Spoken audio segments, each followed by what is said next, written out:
yeah, so that is the first pipe back on the car. Okay, morning guys, welcome back to the channel and another bit of work on the 911. So yesterday I finished off by sorting through all the brackets, putting them into that grey box over there, a bit more organised, and gathering a small pile together of the brackets which are broken. So I spent a bit of time last night on Design 911, looking for these parts, and essentially what we have here are the brake line clips. I'm not really sure what that is, although I think it's probably a fuel line bracket along with that one, although that's a bit smaller. So I didn't find that one online, didn't find that one, but found that, and that. So I'll order those with Porsche on Monday, and do a bit more searching with these. In fact, maybe, I didn't check, they got a part number on them. That would obviously be the easiest way. But you can see the way they're broken. I think basically they're not screwed on in the factory with this fitting onto the studs. They're just banged on, like hammered on, like pushed and then hammered, which would stand to reason as to why some of them are cracked. They get brittle over time, but they've all suffered from the same sort of issue, cracked, and can't remember with this one. Yeah, just knackered. I think it was just too much wear on the inside that it doesn't really hold on to the stud anymore. Anyway, and these are the same. They're cracked, broken, and so on.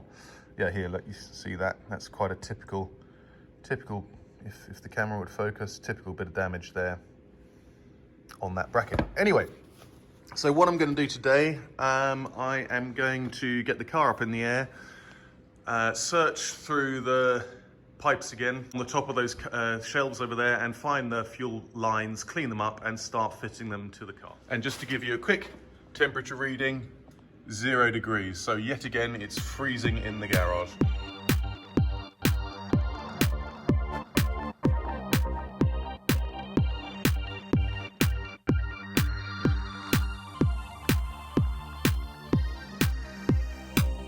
Okay, so got those fuel lines out of the jumble of pipes which are up there. You can see here, you can see past the light, there's a whole bunch of stuff up there still, the old power steering lines and so on. But that's for another day. So what I'm going to do is give these a clean up and fit them to the car. Okay, so I've got the car up in the air, and I have got the fuel lines cleaned up. So just checking the footage on my other phone, I was just checking which of the brackets I need to put on there. And typically the first one that I found, which is this one here, which fits on this stud here, is this. But that, if you remember, was in the pile of the broken brackets. There's the crack, which I need to replace. So what I'm going to do is fit it anyway, order it tomorrow, put a little red sticker on there to say, which means I've got to change it. But it just, if I fit it now, it means I can just carry on, and I can change it when I get the new part in. So that's what I'm going to do. Okay, so when I dismantled this, I numbered the breather and fuel lines 1 to 3. And this is number 3. The one on the bonnet there of the Land Rover is number 2. So obviously number 1 is still up there somewhere on those shelves. So I'm going to put these back in now. So this one has number 3. Just taking it from this bracket here. This is 3. This is 2. This is 1. There's a space left in the middle.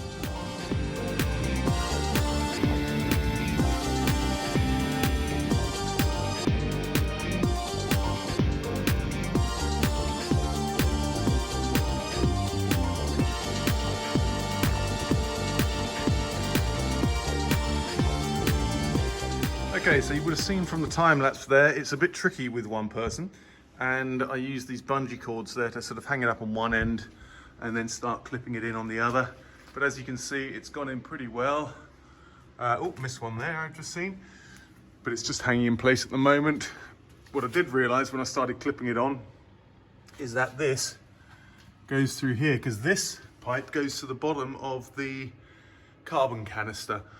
So I had to sort of unthread it all and sort of push it back here, but it's pretty flexible. But yeah, so that is the first pipe back on the car. So that's quite exciting. Small steps. Okay, so making a bit of progress here. Got the second fuel line on, and it's a breather hose actually. So that goes up there, that is an open end. I've been going back through the photographs, and although photographs and video footage really of me dismantling this thing, and what I thought I would do is every time I see something which is nothing to do with the job that I'm doing right now, but I can see where it goes, like this old clamp here for the brake lines, I thought I'd just put it on, and that would save me time later. Obviously I'm replacing those, but by putting them on now I can see where they are. Like with these things with the red dots, they need to be replaced, and I can replace them later on once I buy them, and I'm noting them down on my phone for my shopping list for Porsche next week. So what else? Yeah, this is a case in point, this bracket here, or clamp, and that is supporting this clutch line here. So I'm going to unwrap it now and put it into position. Essentially, it's the part that comes off of this, and then goes to it's the flexi hose which goes to the slave cylinder, which clamps in here. But obviously I haven't got that yet because it's old and I need a new one. So I'm just gonna push this in, but it'll have its place.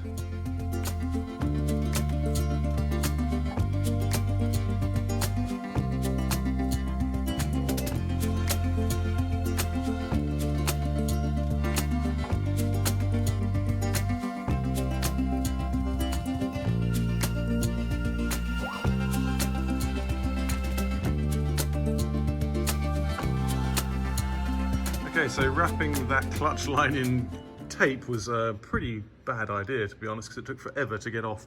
And also where the stone chip had sprayed over the tape, it was solid and it's freezing, and it just hurts your fingers. But anyway, got it off now and cleaned it up a little bit, and I'm going to find the clips and clip it back to the underside of the car. Okay, so I'm just moving my way along, and I've just brought down the new brake lines, which actually started this entire restoration. So I've just got those hooked on there to see what I need to do. Of course, I was searching for these brackets here.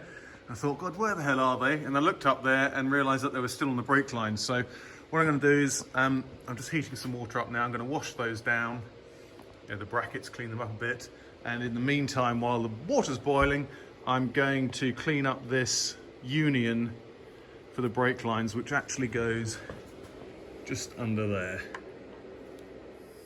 Right, so I've fitted that brake line, or those two rear brake lines, to all the bracketry here. These are in really good condition still. The studs are excellent, and the brackets are still perfect. Moving along up here as well. Left them out here because I didn't want them pushing against the union here. So I will obviously take those out and slide those in. But yeah, I just wanted to show you that because that's, it's quite a step forward. I'm also packing up now because I've got to go home for lunch. My daughter's coming around. So, yeah, that's probably it for this weekend. But I'm really pleased with that. The car's a bit low at the moment, a bit dark under here, but yeah, looking good. Starting to get some pipes back on the car, and it's, yeah, really exciting. Okay, so I thought I'd just video this because it's quite an important point. I've just connected the other end of these brake lines up at the union. So I thought I'd do that here as well. Just so it's a small jobbed. Quick clean up. Okay.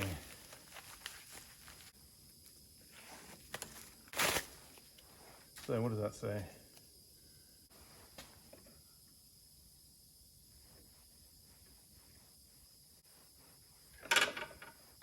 Put that one in first. Okay, I'm not going to tighten them all the way up. Right. But yeah, okay, so